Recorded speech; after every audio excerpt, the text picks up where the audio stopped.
possible, c'est la seule condition pour pouvoir rajouter ces 2 temps de parole. Merci. Merci, Monsieur le Président, que je suis membre du conseil d'administration de LCP. Monsieur Hanouna, C8 a subi plus de 30 rappels à l'ordre de l'ARCOM, dont la moitié depuis 3 ans. Ces situations sont en augmentation. Pourquoi, selon vous, cette tendance à la hausse? Vous avez parlé à plusieurs reprises d'acharnement pour justifier cette hausse et vous avez cité des chaînes avec des dérapages similaires qui ne seraient pas sanctionnés. Pouvez-vous nous donner des exemples précis de dérapages sur d'autres chaînes non sanctionnées? Vous nous dites également déranger des gens. Qui sont ces gens précisément pour ne pas tomber dans des thèses complotistes?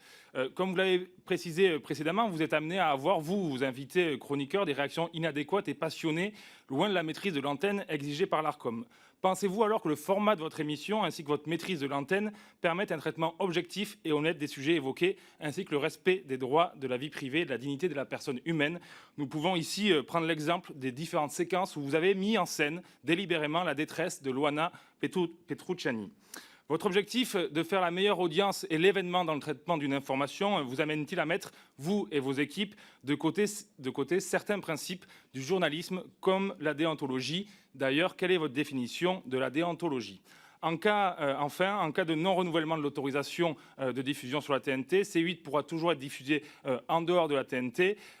Avez-vous réfléchi à votre avenir professionnel en fonction de ces décisions? Je vous remercie. Je vous remercie, merci Jacques, vous êtes formidable, vous avez fait court. Monsieur Ménager, Thomas Ménager, je vous donne la parole. Et comme ça, on fera une réponse groupée, aux 2 questions, monsieur Hanouna. Merci, Monsieur le Président.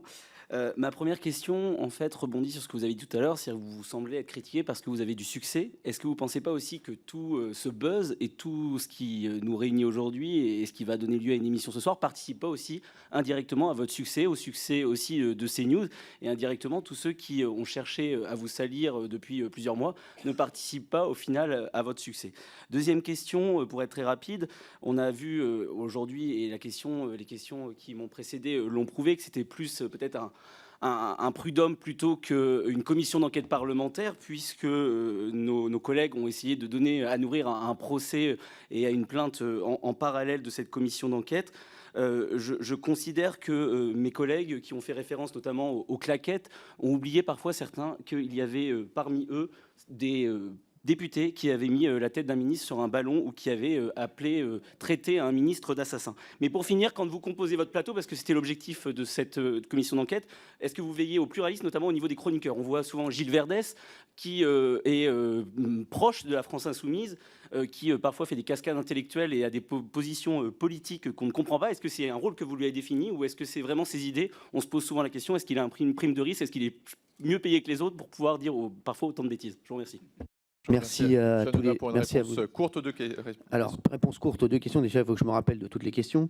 Donc, monsieur, concernant Loana, je vais répondre surtout sur Loana. Loana et déontologie. Oui, Loana.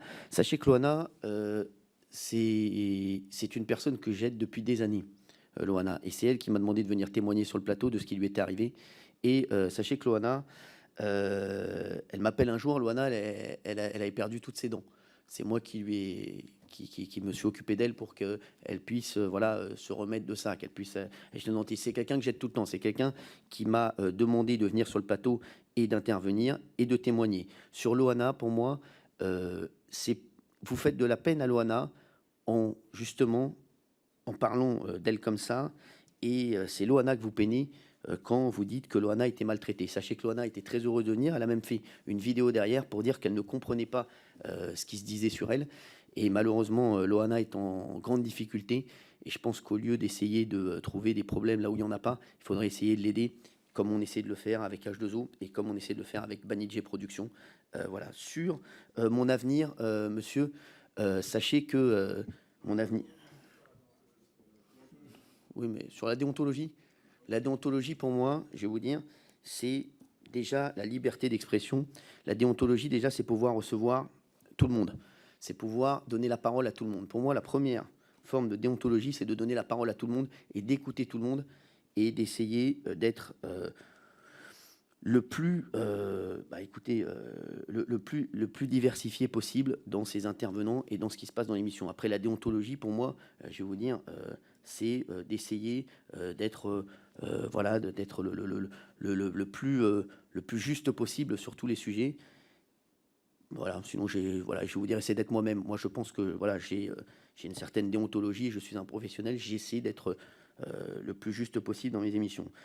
Concernant mon avenir, sachez-le, puisque vous êtes administrateur de LCI, si vous voulez que de LCP, LCP, j'aimerais bien revenir sur la chaîne, parce que j'ai bien aimé ici, donc avec plaisir. Voilà. Je terminerai ici à vos côtés, ça me ferait bien plaisir. Et LCP qui nous diffuse d'ailleurs en ce moment même et qu'on salue. Je vais donner donc je vais juste vous demander la réponse pour Monsieur Ménager, savoir si on participe donc au buzz et à vos audiences. Alors, je pense qu'il a fait une très bonne analyse et je pense qu'il a raison.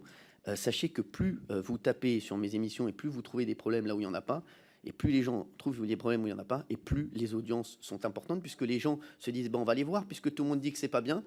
Les gens sont pas bien.